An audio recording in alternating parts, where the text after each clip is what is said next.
Sejam bem-vindos de volta a este Jornal à Noite. Vamos ao debate do Repórter Sábado desta noite, da autoria da jornalista Ana Leal. Também aqui em estúdio, Pedro Proença, advogado, Inês Sousa Real, deputada do PAN. Vera Pedro, praticante de equitação, denunciou este caso ao Repórter Sábado. Melanie Santos, treinadora de cavalos na Educa Equestre e Terapias. Pedro Fabrica, bastonário da Ordem dos Veterinários. Muito boa noite a todos, obrigado pela vossa presença. Ana, começo por ti. Como é que isto acontece? Como é que um caso destes acontece? Aparentemente à vista de todos e numa herdade considerada de referência. Bom, essa é mesmo a questão que se coloca aqui e que obviamente tem a ver com a falta de fiscalização. Porque durante 2 anos esta senhora, pelos vistos, fazia passeios e era uma herdade, como dizias, bastante conceituada, muito procurada inclusivamente por turistas estrangeiros, por empresas que contratavam aqueles serviços e, pelos vistos, a senhora estava ilegal, nem sequer tinha os seguros que são obrigatórios por lei. E, portanto, eu acho que isto diz tudo sobre a não fiscalização ou a fiscalização que deveria existir e que não existe. E devo dizer também que outro sinal que é sintomático disto mesmo é que eu já estava, já depois de ter feito esta investigação, de termos lá estado infiltrados, como se viu na reportagem, porque alugámos uns quartos para podermos, no fundo, confirmar as denúncias que nos tinham chegado, que eram vídeos datados e, portanto, podem dizer o que quiserem. Agora, o que se vê é um declínio progressivo a partir de outubro e, portanto, em fevereiro a situação não está resolvida e, portanto, a senhora veterinária da herdade pode dizer o que quiser, mas a verdade é que há, de facto, um declínio que é visível nas imagens. Eu própria depois também confirmei no local que não havia água, que não havia feno, não havia comida e, portanto, acho que estamos esclarecidos quanto a esse ponto.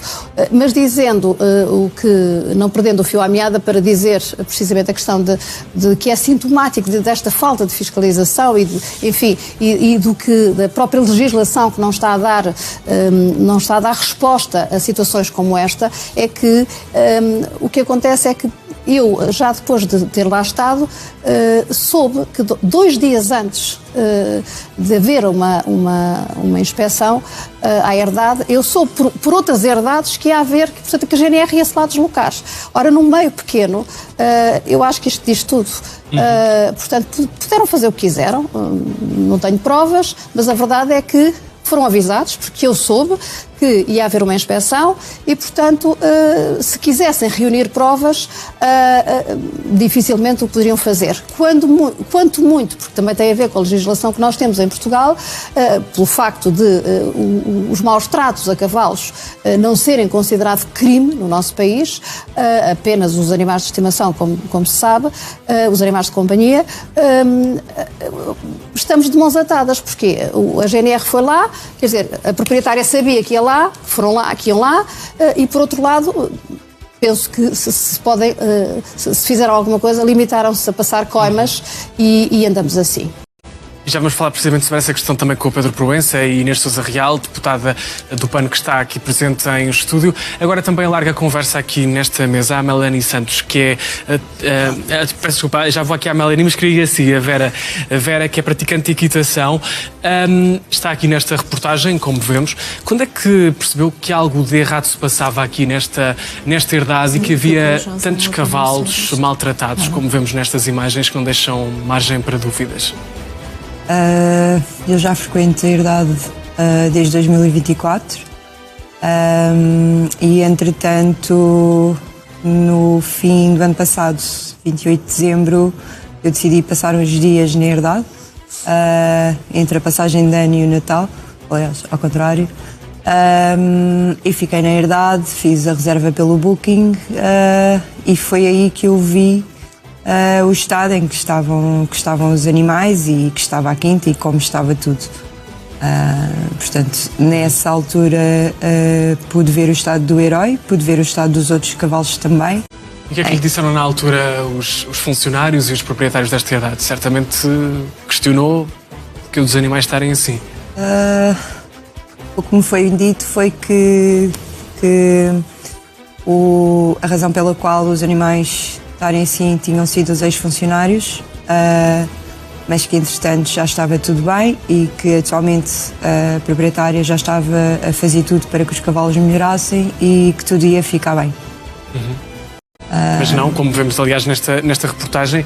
Agora passo aqui também a palavra à Melanie Santos, que é treinadora de cavalos. Como é que um cavalo chega a um estado destes e que cuidados diários é que são necessários para que um cavalo de facto esteja saudável? Sim, é assim, das imagens que podemos observar, é verdade que existe aqui uma negligência, porque para um cavalo ficar neste estado em que se vê falta de gordura e falta de músculo e atrofia muscular completa, é preciso muito tempo para chegar a este estado. Dizem que os cavalos já são idosos, mas mesmo sendo idosos ou não, a verdade é que, tal e qual como um humano, o idoso precisa de certos cuidados. Portanto, claro, se os cavalos são deixados a campo sem feno, sem alimentação apropriada para um cavalo idoso, o mais certo é que isto vai acontecer e não é por isso que um cavalo deveria morrer antes da idade certa. Portanto, um cavalo pode viver perfeitamente bem até aos 30, 32. Já há cavalos até com 34, 36 com um físico saudável e sem estarem, como vemos aqui nas imagens. E, aliás, não só as imagens mostram magreza, como também mostram sinais de falta de cuidados. Portanto, o maneio que não é ajustado, toda esta parte das feridas, isto é tudo muito relacionado, provavelmente, a não terem abrigos, a não poderem estar numa zona isolada da chuva, e isso vai criar umidade no pelo, o pelo não tem possibilidade de secar e, portanto, vai criando estas dermatites, que é o que se vê aqui nas imagens. Depois aquela parte também dos cascos, toda essa parte, temos que ter um cuidado extra por ser um cavalo idoso. Claro. Não deveria de todo estar nestas condições, ainda para mais sendo um turismo rural e tendo os cavalos à vista de toda a gente, ou deveria assim o ser, e não estarem escondidos como declaram aqui. Estamos aqui a ver.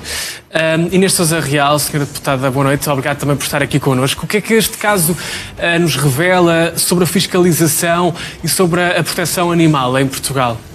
Antes de mais, muito boa noite. Agradecer sobretudo a quem não ficou indiferente e denunciou esta situação, porque de facto poderá fazer a diferença na vida dos animais que ainda sobreviveram e que estão no local. Mas em relação às lacunas que ainda persistem no nosso país, desde logo é lamentável que ao fim de todos estes anos as sucessivas propostas que temos apresentado na Assembleia da República para que maltratar animais, como é o caso dos cavalos, tenham sido rejeitadas. Nós temos este ano uma proposta em curso precisamente para consagrar também o crime de maus tratos abrangendo os cavalos e não apenas os animais de companhia, mas há legislação que pode e deve ser aplicável. E ouvíamos há pouco a Ana a falar naquilo que tem sido a intervenção das autoridades.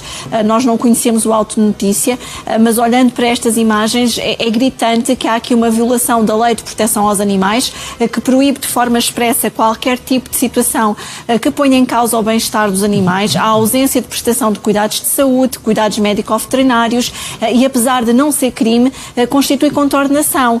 E inclusivamente a DGAV pode e deve, a Direção-Geral da Alimentação Veterinária, que tem aqui um papel absolutamente fundamental, estas intervenções no nosso país não devem ocorrer apenas por via da GNR. Com todo o respeito que estas autoridades nos merecem, é fundamental que o veterinário que é nomeado como autoridade veterinária conselhia também vá ao local e, se necessário, ao abrigo da própria Lei de Proteção dos Animais, que apreenda os animais cautelarmente, porque estamos neste momento perante uma situação em que efetivamente se verifica que eles não estão em condições de bem-estar animal, permitindo a Lei de Proteção que eles sejam apreendidos, deveria de acontecer isso mesmo, e inclusivamente serem encaminhados para outros espaços, caso não seja possível proporcionar-lhes as condições de bem-estar no local, serem encaminhados, por exemplo, para outras quintas, outras herdades ou até mesmo associações que se ocupam de animais, e sabemos aqui que estamos perante animais de grande porte, portanto a facilidade de mobilização não é igual, mas olhando para este caso aqui em concreto, há várias questões que nos preocupam, desde a ocultação que possa ter existido dos cadáveres, porque aí estamos a falar de crimes até contra a saúde pública e não apenas da questão do bem-estar animal, e portanto importa perceber se efetivamente no local estão ou não cadáveres dos cavalos que acabaram por morrer, ou se foi comunicada a sua morte à DGAV e também se foi dado o devido encaminhamento que a lei obriga ao cadáver dos animais. E por isso mesmo é um caso aqui bastante complexo, que mexe com diferente tipo de legislação, e mesmo estes passeios que se vêem aqui nos vídeos, na orla, junto à orla costeira, a própria legislação também diz que tem que ter autorizações específicas, porque os planos de ordenamento do território da orla costeira assim o exigem. E, portanto, sabemos que muitas das vezes as pessoas têm a tentação, e porque gostam de animais, querem estar com eles também em momentos de lazer, mas é importante, se calhar, acautelarem, passarmos a ter aqui selos de qualidade e de bem-estar animal que garantam que quintas, sejam elas pedagógicas, sejam herdades com animais, possa existir aqui uma maior fiscalização, porque não podemos ter o Estado, consequentemente, admitir-se de fazer o seu papel. E eu aqui até deixo um apelo muito em particular ao Secretário de Estado, que o Secretário de Estado no seu passado era criador de cavalos e, portanto, tendo ele a tutela do bem-estar animal, esperamos que a este tempo, e tendo conhecimento desta reportagem, sendo alguém certamente que conhece bem aquilo que é a condição corporal de um animal desta natureza, que ponha a mexer aquilo que são as entidades, efetivamente, que têm competências nesta matéria, porque não podemos continuar a ter nem a DGAV, nem a GNR, nem o próprio Governo a fechar os olhos aos maus-tratos a animais no nosso país, que é o que tem acontecido e que é absolutamente lamentável e vergonhoso. Vou também passar aqui a palavra a Pedro Fabrica, bastonário da Ordem dos Veterinários. Senhor bastonário, estamos aqui a falar de uma exploração de turismo equestre. Pergunto-lhe se tem obrigações específicas de acompanhamento veterinário regular. Muito boa noite. De facto, qualquer detentor de animais deve ter esse cuidado de ter cuidados médicos veterinários. E esses cuidados médicos veterinários depois variam de acordo com a espécie, de acordo também de características de idade e de situação em que esse animal se apresenta.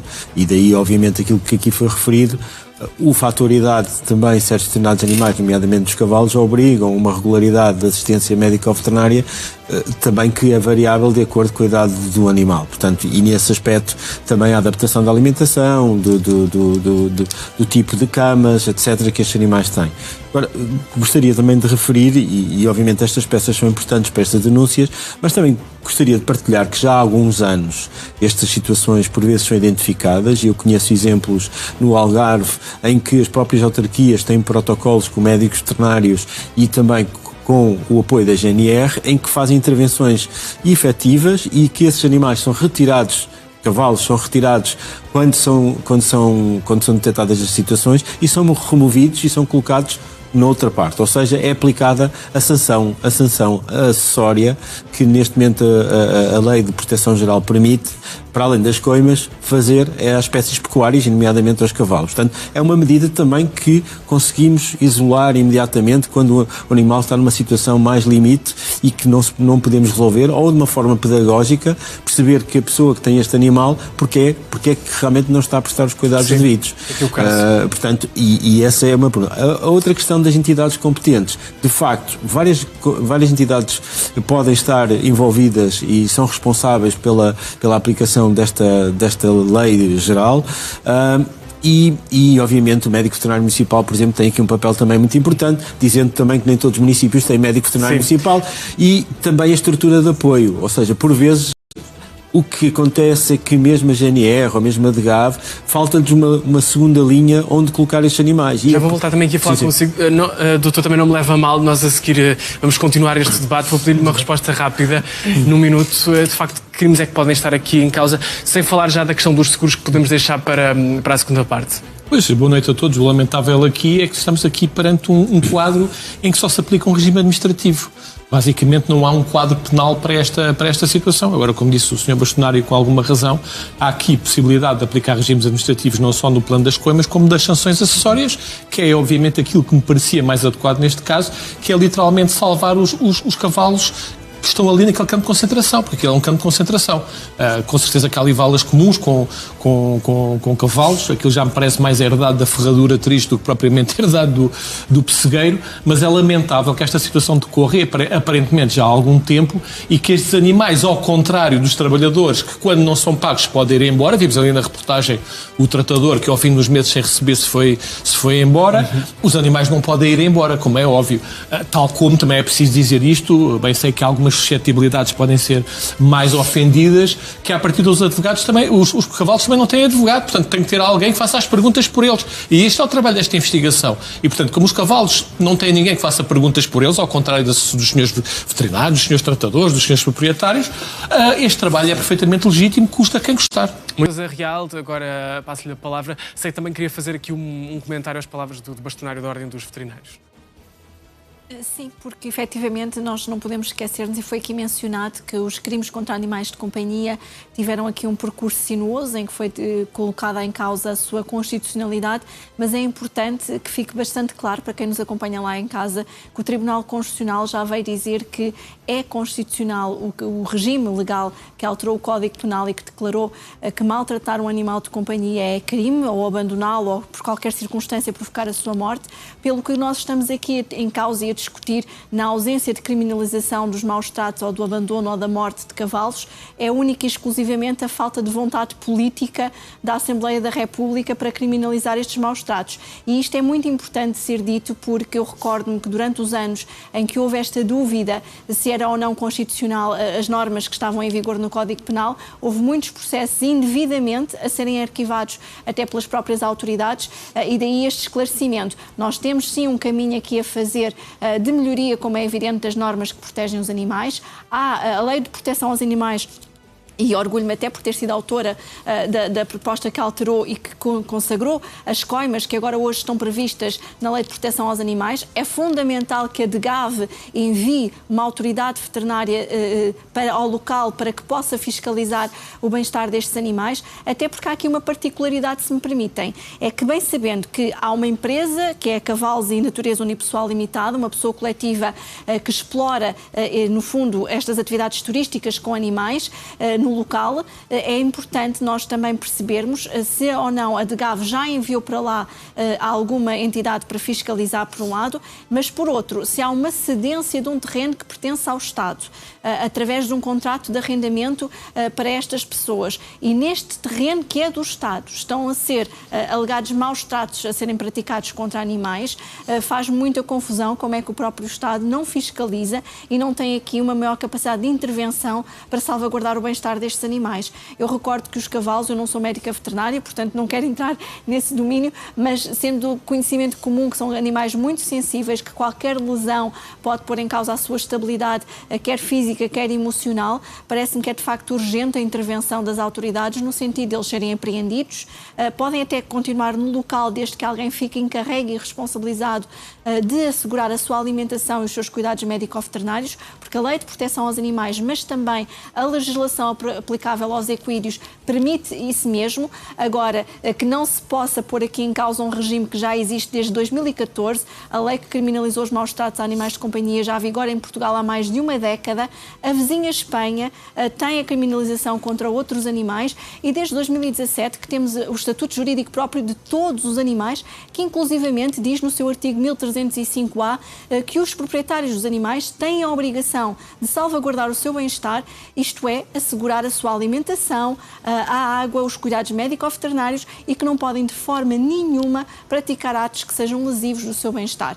E evidentemente que dando o benefício da dúvida e salvaguardado, como é evidente, a presunção da inocência, há uma coisa que é flagrante por estas imagens. Estes animais não estão em condições de bem-estar, é uma manada que já há muitos anos existia no local e que tinha até um número muito superior de animais e até com idades diferentes. E, portanto, como jurista e especialista em direito animal, para mim é bastante bastante gritante aquilo que está aqui a passar nestas imagens, e o PAN não deixará de denunciar ao Ministério Público para que seja o próprio Ministério Público a promover as diligências que têm e devem de ser promovidas neste caso. Mas há uma responsabilidade do Estado que não posso ignorar e que não posso deixar, de facto, porque, lamentavelmente, e nós estamos agora a acompanhar o julgamento de Santo Tirso, em que morreram mais de 90 animais carbonizados, o Estado não pode continuar a falhar para com os animais. Os animais têm laços particulares com o ser humano, quer os cavalos, quer os animais de companhia, entre tantos outros, os próprios animais de pecuária também não devem ser desrespeitados, evidentemente, não obstante terem uma outra finalidade que habitualmente lhes é dada pelo ser humano, mas há de facto aqui uma responsabilidade por parte das entidades do Estado,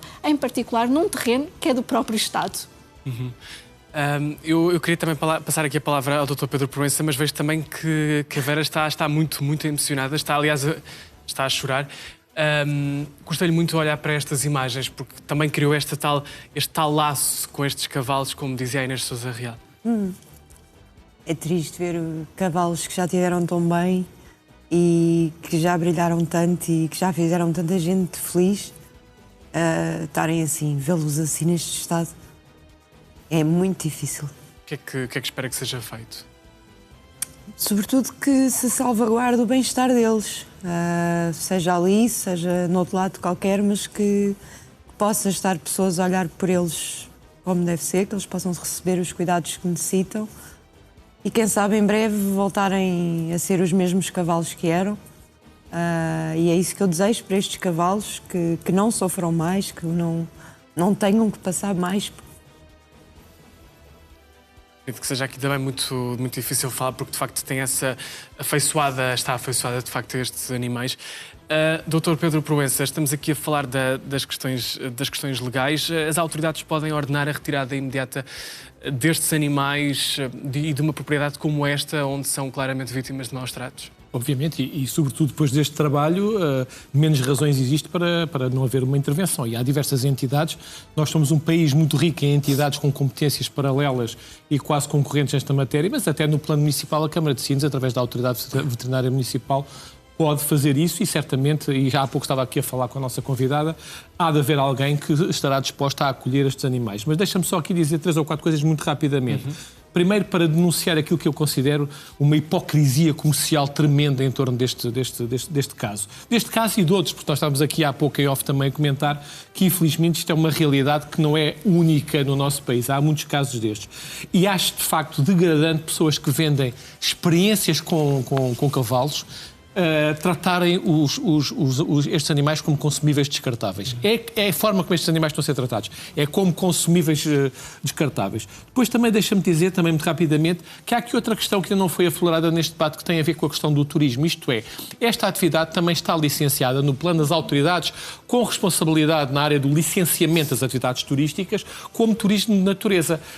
Depois de ver isto, eu pergunto, o turismo de Portugal não vai ter aqui uma intervenção? As autoridades com competência em matéria de licenciamento de atividades turísticas não vão retirar a licença a esta propriedade para continuar a exercer esta atividade. Era imperioso que isto acontecesse. E, portanto, isto, se é turismo de natureza, pasme-se, eu não acredito, já não é turismo de natureza, isto é basicamente um campo de concentração para animais a céu aberto. Depois também para dizer outra coisa que é aqui importante, a própria veterinária da Herdade confirma claramente naquilo que diz a reportagem a negligência grave que existe na forma como esta propriedade está gerida. Porque quando me dizem assim, bem, os animais estão sujeitos a comer plantas tóxicas que surgem na sequência da chuva. Bem, invernos há todos os anos e plantas tóxicas nascem sempre. Agora, a pergunta é esta, existem ou não deveres sobre quem tem este tipo de atividade de promover a remoção dessas plantas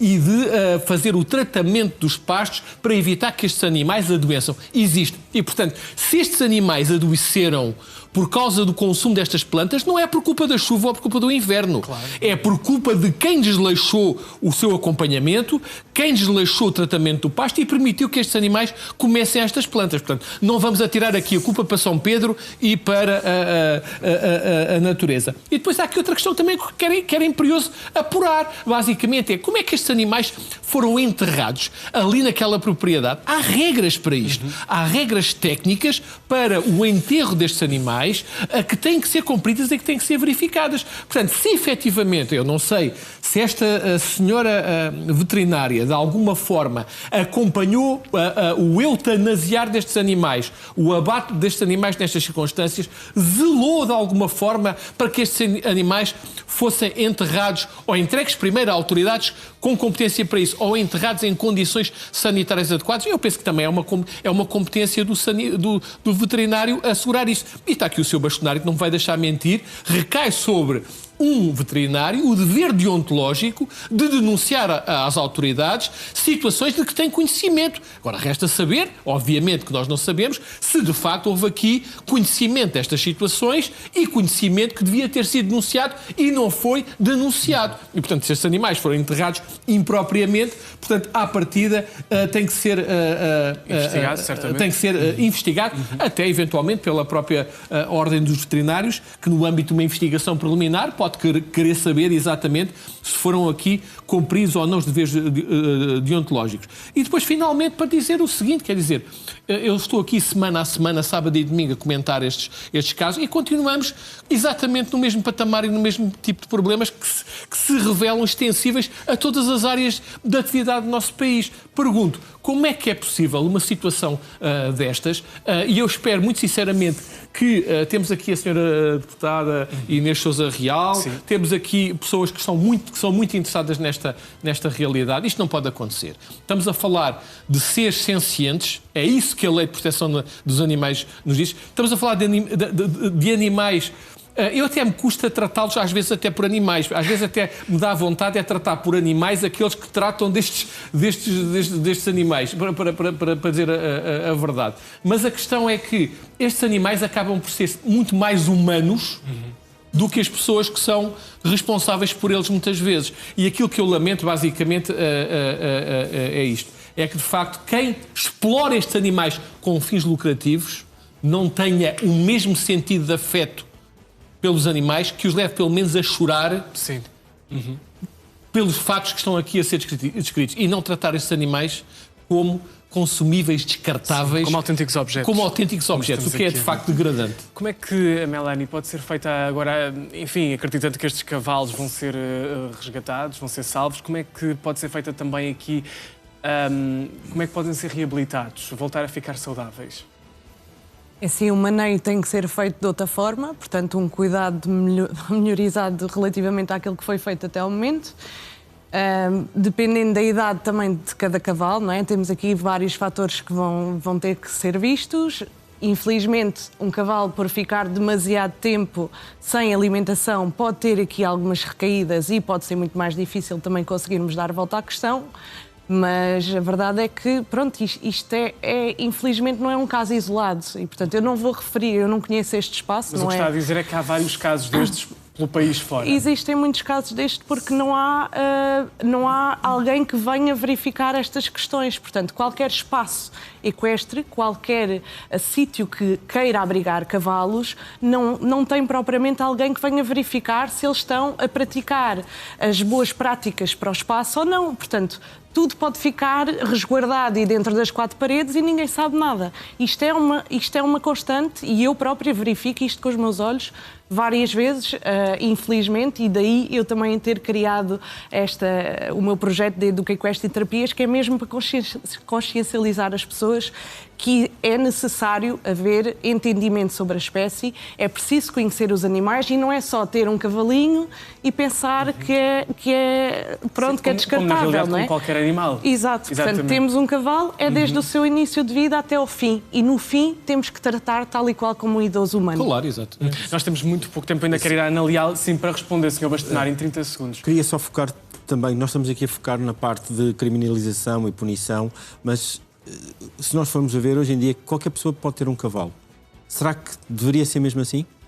Não. Será que a detenção, ou seja, nós devemos promover, nós devemos promover políticas de detenção responsável de qualquer animal. Portanto, tal e qual como existe nos ruminantes, existe um sistema de registro da movimentação animal, deveria também, no caso dos equídeos, isto também existir, também haver um registro da cedência dos animais, quem cede a quem, caso houvesse problema para esse animal que depois, esse cavalo onde está não tem condições, poder ter um porto de abrigo e voltar ao local onde está feita a cedência. Portanto, nós temos que ver este problema, estes problemas de saúde e bem-estar animal são complexos, não têm uma única solução, são peças de um puzzle muito largo e muito abrangente. Sabemos que o Estado português tem limitações, a DGAV tem limitações, os recursos são parcos, mas se nós atuarmos nestas várias fases, também na educação, a literacia relacionada também com toda esta questão de saúde e bem-estar animal, mesmo já a partir das escolas, penso que nós podemos dar vários passos para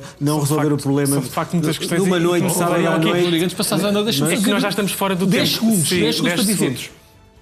Quem trata aqueles gatinhos como foram tratados, e ali é denunciado na reportagem que aquela senhora deixou à morte 4 gatos recém-nascidos, e importa também relembrar esse facto, já revela um padrão comportamental. Sim. Já não é só a questão dos cavalos, já é um padrão comportamental de relacionamento com os animais. Sem dúvida. E por isso é que ficaríamos aqui uma noite inteira, Ana, para fecharmos este nosso debate.